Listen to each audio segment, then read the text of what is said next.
How many people are being pushed away from the church or from the faith in general by Christians complaining about immigration? There are so many problems with the idea of trying to preserve culture through authoritarian measures, it's hard to even know where to start. Our way of life does not come from legislation or from Judeo Christian values because you can't even agree on what those are.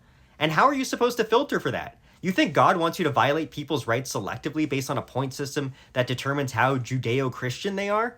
That's literally the stupidest thing I've ever heard in my life. And I include communism in that.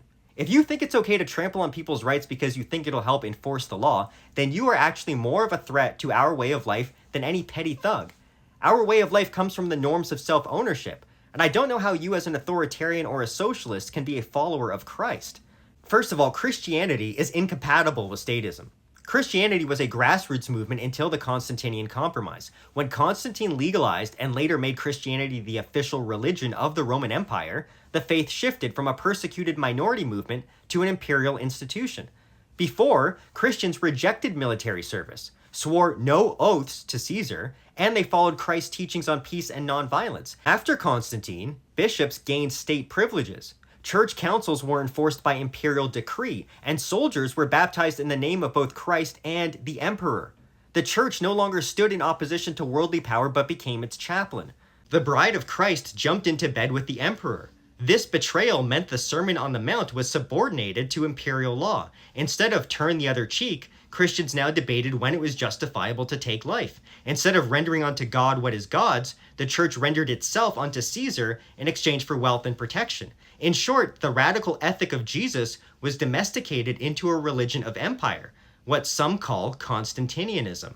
In their disgusting hubris, they seek to tie Christianity to citizenship, as they did back then, to try and associate loss of life and the pursuit of the state's agenda with genuine martyrdom. At every turn, these people would help as the state tries to co-opt the gospel. The gospel was meant to comfort the afflicted, not to give empires moral cover. Christianity, a religion of rebellion and of a kingdom not of this world, is supposed to form border policy? The cross was literally a violent device of the state, transformed into a symbol of love, only to then be put on the banners of government armies. What a shameful betrayal. Early Christians never saw themselves as citizens of an earthly empire, but as sojourners and exiles.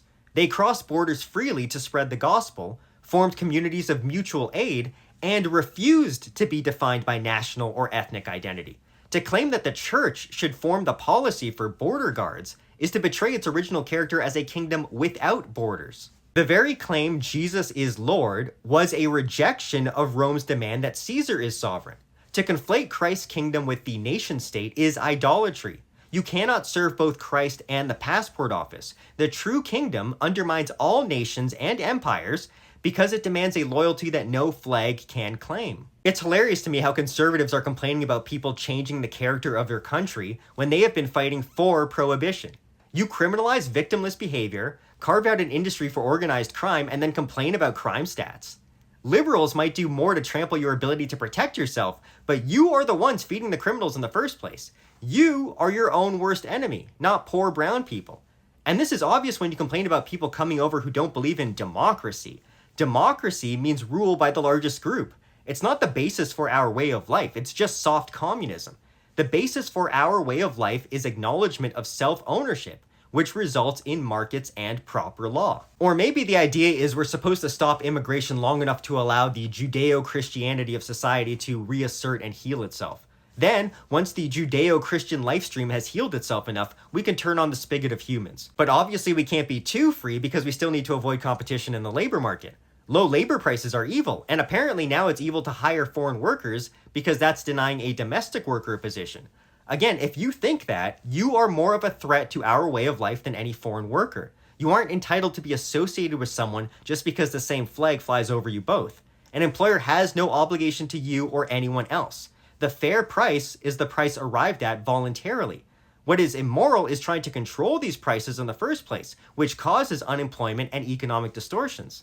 It's funny how many of the same people who complain about tribalism are as tribalist as possible when it comes to labor prices. Look, if your identity requires a state, then it was never real. It was always just gang colors. What kind of fragile identity requires you to avoid population increases?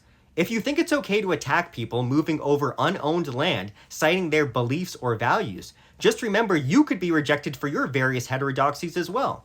How many Christians would say your brand of Christianity is heresy? How many of your country's laws are clearly unjust? So why are you looking for people who are so conformist? Why are you trying to breed a population of conformists? Freedom of conscience means you are required to have faith that grace will fall upon people, because you cannot change their beliefs. Don't pretend it's liberty you're trying to protect. And make no mistake, our way of life is from liberty. You're trying to protect something else. And when you crack down on people, all it does is expose your own insecurities about your beliefs.